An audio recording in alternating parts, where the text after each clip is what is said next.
when you talk about youth, training youth for employment, we should address the issue of youth unemployment.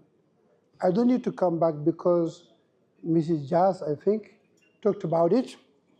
And recently I was in Hanoi, Vietnam, at the Franconomics, it was in October, and I talked about the necessity of having kind of digital transition to make sure that we can train youth to be employed.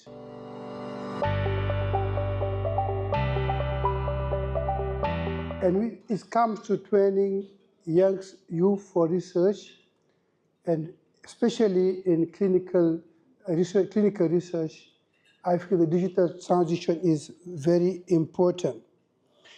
We have learned from COVID pandemic recently, and we know that pandemics will come. We don't know when, we don't know the magnitude, but you have more and more pandemics coming, so we need to be prepared.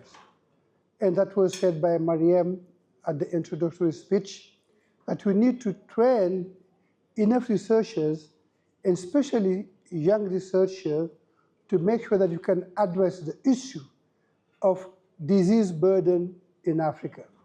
Professor Noor addressed the issue of non-communicable diseases. But unfortunately, until now, the funding agencies are more likely to be funding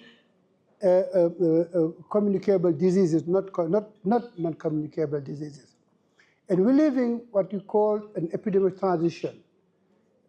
Today, globally, not in Senegal, in Africa, cancer only is killing more than TB, malaria, and HIV/AIDS all combined.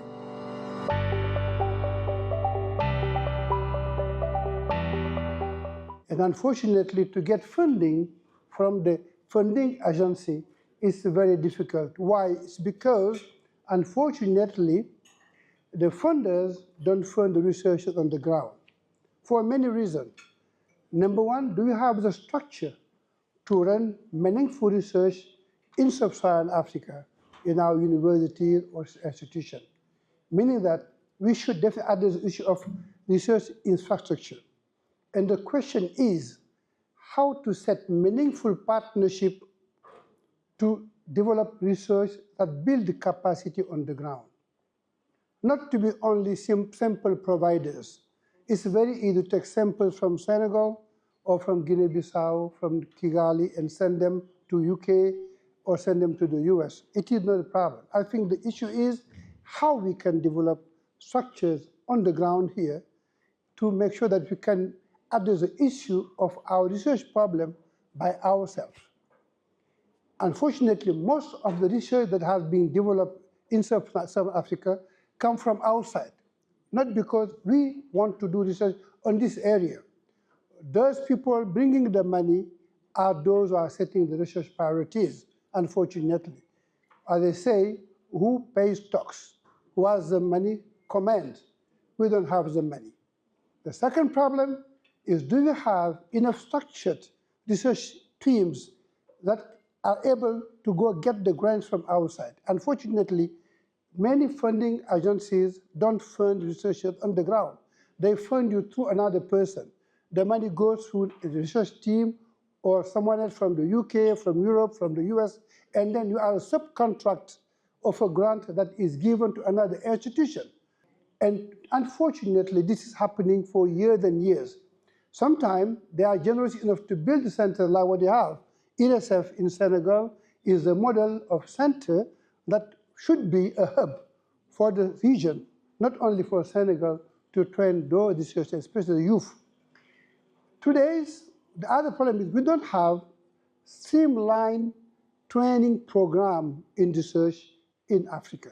Sometimes some workshops here, some seminars there, but the really streamlined program. So the graduates from biomedical sciences, the basic scientists, the clinicians can engage in research training, in clinical research training, and be able to set what I call translational teams.